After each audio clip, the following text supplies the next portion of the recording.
You're listening to the Buildify Method podcast, where we're all about mindset, systems, and profit. As a nationally recognized business consultant, coach, and speaker, your host Aaron Keith is passionate about supporting the entrepreneur community by sharing his knowledge gained from coaching over 10,000 entrepreneurs in nearly 20 years, at companies ranging from billion-dollar enterprises and celebrities all the way to Main Street and small startups. Each Build-isode's blunt, no-bullshit conversation is led by Aaron along with his co-host Ryan Coyne, a veteran tech consultant and nationally recognized speaker. Each week, Aaron and Ryan deconstruct mental and physical aspects of the topics that challenge all successful entrepreneurs, while also providing coaching, insight, and specific advice on distinctions that affect all growth-minded entrepreneurs. So listen up. It's time to work on your business, not just in your business. Hello, everyone, and welcome. My name's Aaron Keith. I'm going to welcome you all to the Buildify Method podcast. I'm joined today with my co-host, Ryan Coyne. Thank you, Aaron. And today's topic is the fantasy, the dream, the ultimate goal for all entrepreneurs: exit strategy and selling your company. We've all watched Shark Tank. We've all thought about who takes over when we're ready to hang it up. We all think about whether it's going to be a next of kin, or somebody that we know, or somebody that just comes out of left field and says, hey, I'm interested in buying your business. And sometimes you're even going out and trying to find that person. So much goes into this topic. It is so much deeper than most people realize, and it starts a lot sooner than most people realize too. So in that vein, we have a 2-episode series on this, special editions of the Buildify Method podcast, where we're going to cover the sections and the things you need to think about. Today's topic is going to be the first 3 sections: prepping for the sale, prepping your mindset, and assembling your team. And episode 2 is going to cover the tactical work as the process gets underway, the negotiations, and actually nailing the deal. So, with today's topics being prepping for the sale, prepping your mindset, and assembling your team, Aaron, why don't you take us into the first section, prepping for the sale? Yeah, Ryan, this is really great. So set some context, everybody. I've sold now on my second company for sale and helped dozens of my clients over the last 20 years work on and execute the sale of their company. And, Ryan, you've been intimately with me for this acquisition that I'm part of right now. And it's been such a mental roller coaster and physical roller coaster that I think it's so important to start to pull apart this topic. I don't think this is a topic that's talked about enough. I think a lot of entrepreneurs wait too soon to start to learn and to educate and to prepare their company. This is something that should be looked at least 2 years or more out from execution. So this is a great thing to start to get into at any stage of your business. It's never too early to learn and start to prepare. So the first thing that we want to discuss with all of you today is kind of getting into the initial setup. So one of the first takeaways or first bullet points that you all want to write down through this episode is valuation. Find someone, pay someone to do a really thorough valuation 2 years or more out for your company. What this does is it uncovers and unearths a lot of critical information, stuff that you would have never thought about. And you're hearing it from an expert. You're hearing it from someone who has years and years of experience, especially, hopefully, someone who specializes in your industry. And you're going to learn so many valuable points that you'll allow to take back to your company and then spend the next couple years working on really perfecting the craft of your business. So when it is time to unveil it to a potential buyer, this thing looks like a well-tuned machine, and that will get you the maximum sale price. So I think, Ryan, that's one of the first things for people to do is get that evaluation done, start to learn where are your strengths, where are your weaknesses of your company, and then start to move forward on that. So there you are, you've got that evaluation, you know your strengths, you know your weaknesses. I think the next bullet point that a lot of entrepreneurs need to work on is setting the KPIs around that. They need to know these are the KPIs that are going to matter in the sale. Let's start to put some true key performance indicators around this and some structure around this and start to manage year over year that you're moving the needle in those very specific places in your business. And this also gives you a chance to be able to start fixing the things that are identified that are maybe needing improvement, right? Absolutely. And then I think where a lot of people get myopically focused, which is good, it's very important, is the sale number. Like, what number do I want to sell for? Do I want to sell for 5 million, 10 million? Am I going for 20 million? It is important to know that number, right? Because we have to set a target and we have to build our structure and our KPIs around that target. But that big, sexy number gets very juicy to the ego. And we tend to lose focus on the grit and the grind that's required to build up a business to that level. So that's why I'm saying you got to know your number, set it down, but really focus on those KPIs. Start putting strategies and actions in place, start moving the needle on those key places. So Ryan, we've talked about this before in other build-isodes.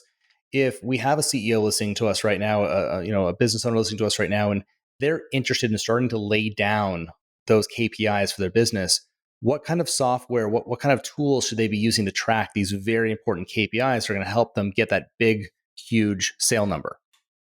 There's a lot of different software that's available that lets you track all different kinds of information in dashboard view. That's generally the best way that you can be present to it, that you and other members of your team that you're going to be assembling, which we'll talk about, can keep tracking these things, and not only the collection of the data, but also to be able to get at a glance whether or not these things are improving. My favorite is Clipfolio. Clipfolio is something that allows you to just have data sources, whether it's manual or connected to other things automatically. It can even be your financial software, and it all of a sudden gives you these little these indicators, these gauges, so to speak. Can be represented either as bar graphs and all different kinds of data representations and visualizations that enables you and your team to be able to have that relationship to the material. So I recommend dashboard views. And if you're on Microsoft 365 platform, Power BI, Power Business Insights, and it also is a similar aggregator to get all that information in the same place. And there's That's a lot of great. different software that does something similar, but Clipfolio is arguably the most accessible. I think it's about $80 a month for all the pro features that most people need. Okay. All right, so everyone, so as a takeaway, you want to start researching some of these KPI dashboards that are available out there, to Ryan's point. And then I'd say the last point in the preparation phase is doing some reading. A lot of business owners don't know the multiple that their company sells for in their industry. So you have to start researching not just the sale of a business, it's the sale of a business in your industry.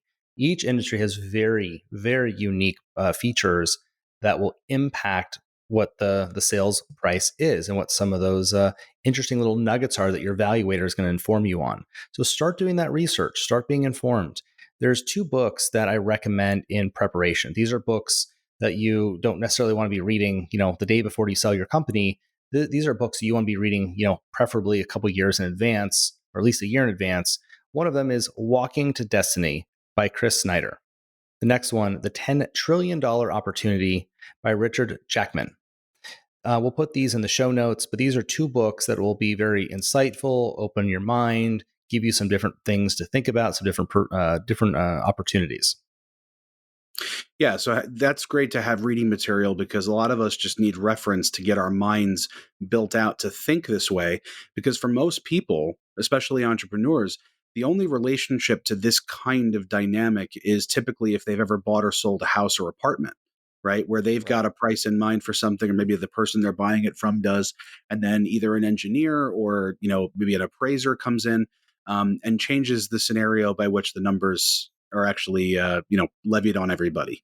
Absolutely. So yeah, so it kind of takes everything back down to earth, where maybe you had a different idea in mind, and you hear this from real estate agents and different people all the time, that a seller doesn't want their house to be on the market for what it's actually worth. They have an emotional attachment to it, and that brings up a good point that I want to raise also, is that a lot of things about your business that you've been investing time and energy and money and all these different things into might not actually have the kind of impact on your sale price that you think it does.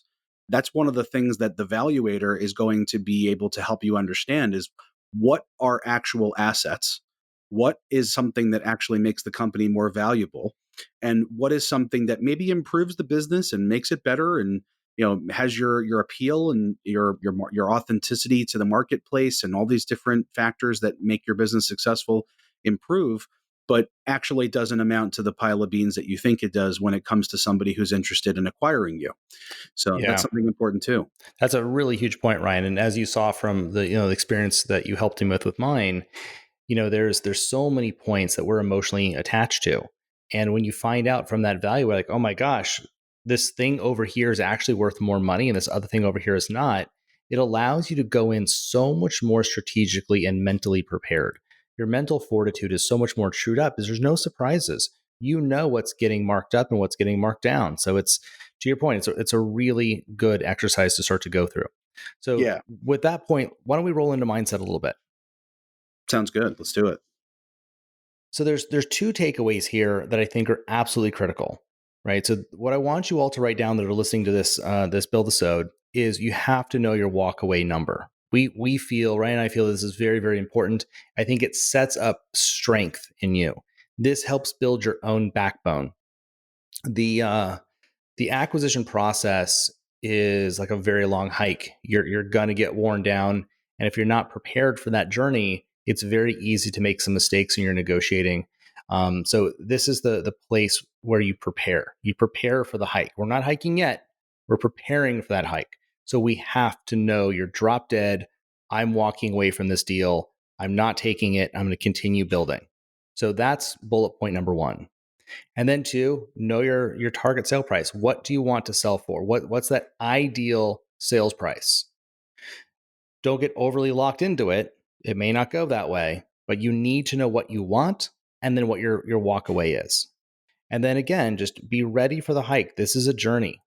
We've seen with lots of clients that they've lost money or they've left money on the table because they were exhausted, and the team they were negotiating against are seasoned. They've done this before. They know how this goes, and they're just wearing down the seller. They're Yeah, wearing because them you're down, typically wearing not down. in a negotiation with somebody who it's their first rodeo. You know, people don't just necessarily say, "Hey, I think I want to buy a business today."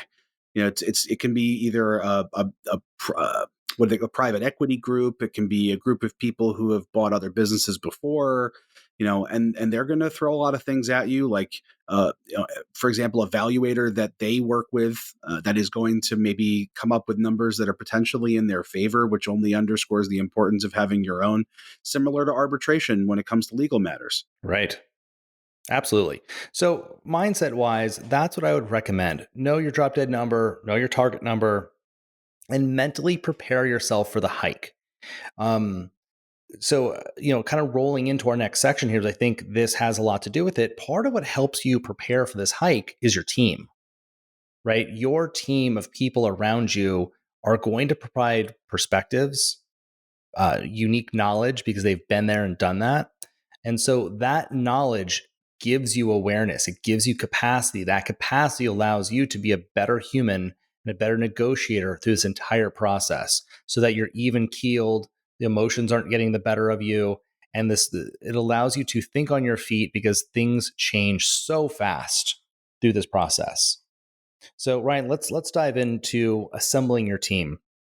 You and I have talked, yeah, you've talked at length with me about this. So for everybody listening to the show, not only is Ryan my co-host on this podcast, and he's the tech consultant to my different companies. Ryan's one of his unique specialties is linguistics. Ryan has a depth of understanding around words and phrases and knowing how those words and phrases come together to impact the brain and cause results. So, Ryan, I want you to talk about the special tool that you introduced me to way back when it was in beta and that we've used with clients. I know you use it with your celebrity clients. Talk to us about Crystal Knows and the benefits of it. Yes, Crystal Knows is an incredible tool that uses all the information that exists on the internet about a person, the same stuff that Google, Facebook, Instagram, LinkedIn, Microsoft, DoubleClick, even Gmail, which when you use a personal Gmail account, part of the deal that you're making to get this awesome stuff for free, Google Maps, all the different things that you use that you don't pay for, you are the product. Your data, your behavior is the product, so that advertising can be targeted at you effectively.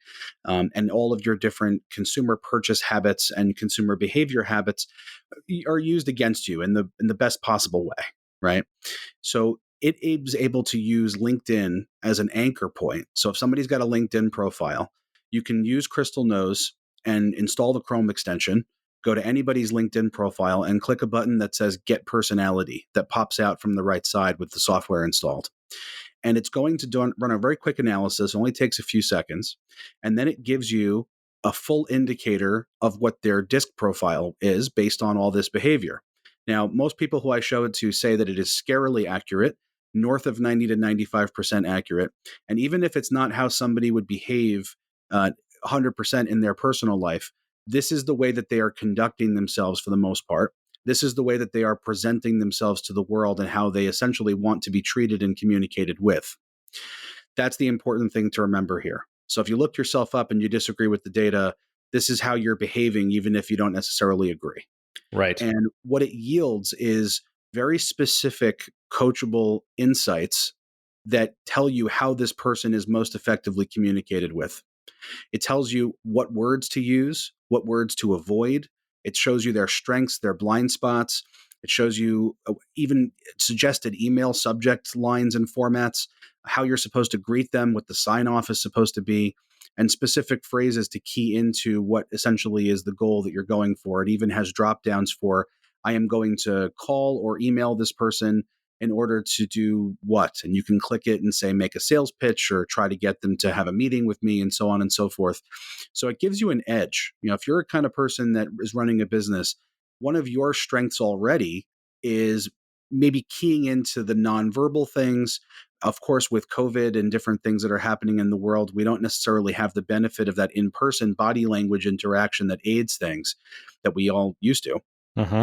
And we have to rely on our other skills, right? Right. So you may spend a lot of time with somebody or talking to somebody, but this fills in the gaps with that. And it also gives you a lot of insights into somebody that they may not want to show you because it's a negotiation and nobody wants to be tipping their cards. So Right. it works for team members and when you're hiring and all different kinds of situations, but it's very important for this to understand what are the ways that you'll be able to tailor your goals and your communication to what this person really needs to hear to get it across, because your communication strategy, your language that you speak, the way that you get things through to somebody needs to be slightly modified in order to be effective when it's a negotiation and you're trying to leverage these different things with somebody. So Absolutely. yeah, so in your process, we were looking at the incoming communications that were coming to you had very specific things that were telling us how we needed to respond if you just looked a little deeper and tried to read between the lines. And the software helped us with that as well. Absolutely. So let's talk about effectiveness because that's one of the things that really showed up in this phase of the transaction. So another member of our team that I want to kind of introduce here is Lynn M. White. Lynn White is a longtime friend of 20 years. She's one of the top sales consultants in the United States. She's just one of the most intelligent, well-rounded humans that I know, and I have the pleasure of calling her a friend and a colleague. So Lynn was an intricate part of my team here. So here's why I want to show you where the effectiveness really comes in with your team. Lynn was able to help me identify the strategy and identify the buyer's strategy. So we could start to see their approach and what they were trying to craft. So that way we were able to craft our response to that narrative. And then what Ryan would do is Ryan would help take our strategy and craft it in such a way using very specific words and phrases, also based on Crystal Knows. So we knew how we needed to position our points so that that buyer's brain would accept us and accept what we're saying in such a way that it would land well. So it was a really beautiful symphony of having the strategic consultant, myself, and Ryan working together, building strategy and languaging that strategy. So our emails, our verbal conversations were very prepared. So I think everybody listening, find that linguistics person, find that person who's a beautiful writer who really knows how to put things so there's no edge, there's absolute clarity in the email or absolute clarity in the messaging of something, and have that consultant behind you who's really working with you from the strategy perspective and help infusing you with knowledge because they've done deals like this. Right? It's really important that your consultant has done transactions like this before. They have a deep understanding of finance. They understand the emotional roller coaster involved. So they're coaching you and holding you accountable and keeping you in the right mental space. So that's two people I think are absolutely unique and critical to your team. Now, just a quick overview of the other people on your team, which I think are very obvious. So I'm not going to spend time on that. We obviously need a really good attorney involved. We need your accountant involved, and preferably a valuator. So when it is time to do the transaction, you have your own valuator there who's evaluated your business recently, so that you're using that your own valuation and the buyer's valuation. You can use that as a negotiating tool. So your attorney, your evaluator, your accountant, your linguistics person, and your consultant. I think those are the players on your team that make up the winning formula from an effectiveness standpoint. Yeah, I also want to add, and I'm going to put this in the show notes along with the Chris Snyder and the Richard Jackham book that you mentioned earlier. Dr. Frank Luntz is one of my linguistics idols. Okay, I don't agree with him across the board on all different kinds of things and how he conducts himself, but one of the books that he wrote is called Words That Work. And it is a really fantastic audiobook. I think it's about 370 pages. That book changed my life. And in that book, he goes over the 10 rules of effective communication, does all these case studies about how gambling became gaming and liquor became spirits. And this is actually the person who invented the term climate change. Okay. Wow. Yeah. And he's got other books about how to win at business and what Americans really want. And he's really into focus groups and all these different wonderful things about analyzing human behavior with language. But reading Words That Work for you as an entrepreneur or listener, this is what's going to help you start to become automatic and instinctual when it comes to the way that you receive other people's communication and understanding how you need to craft and modify your communication strategy and response. It did a lot for me, and it will for you too. So that wraps our first episode in our two-part series on exit strategy and selling your company. Today, just to do a little summary recap, we covered prepping for the sale, prepping your mindset, and assembling your team. Aaron, do you have a quick summary for our listeners about what we've covered today? Absolutely. So just in a quick summary, everybody, just remember, get that valuation done. Know what you want to sell this thing for and know the work that needs to be done to get your company specifically to that level so it's actually worth what it is that you want to sell it for. So do that work, set those KPIs in place. Do a little research, do a little reading, start to inform yourself. What do businesses in my industry start to trade for? Then prep on the mindset. Your mindset is such a big aspect to this deal. Start to work on that mindset, get yourself ready for the journey as it starts getting closer and closer. And then last, start assembling your team. The farther out you have your team in place, the more they know you, the more that you know them, and you have a better working relationship. So get that team in place. Excellent. So next episode, we are going to cover tactical work as the process gets underway, the negotiations, and nailing the deal. Please check today's show notes for awesome goodies, links to those books, and a couple of more pieces of information that we've referenced. Thank you so much for joining us on this week's episode of the Buildify Method podcast. Please make sure to subscribe to us and leave us a review on Apple Podcasts. It does help other like-minded entrepreneurs find us and add to this community that we're building with tools and information and strategies and coachable insights for all the entrepreneurs that are in our audience. We do look forward to joining you soon on part 2 of this 2-part series on exit strategy and selling your company. We hope you guys have a great rest of your week. Take care.